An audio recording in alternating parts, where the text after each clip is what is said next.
Mihez fogja csinálni a tartalomtervedet? Ha nincs, tehát igen.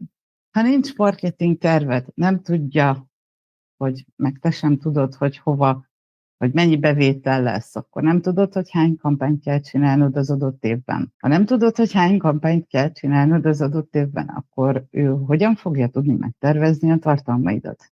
Azért elég rémisztő, amiket mondod. Mármint nem az, hogy te ijesztgetsz meg mindent, csak tudod így belül ilyen patty, így a buborékok így pukkannak szét. Igen, szóval Hány ember csinál marketing tervet? Hogy kell csinálni? Na, ez az. Azt se tudják, hogy álljanak neki szerintem. pedig nem olyan bonyolult, és még egy egyszerű, nagyon egyszerű marketing terv is sokkal jobb, mint hogyha egyáltalán nincs.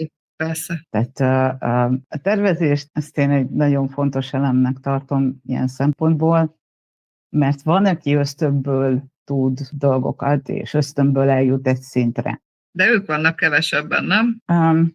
Egyrészt igen, ők vannak kevesebben, másrészt ha ösztönből csinálja az ember, még a jó marketing ösztönökkel rendelkező, vagy értékesítői vénával rendelkező embereknek is van egy korlátja.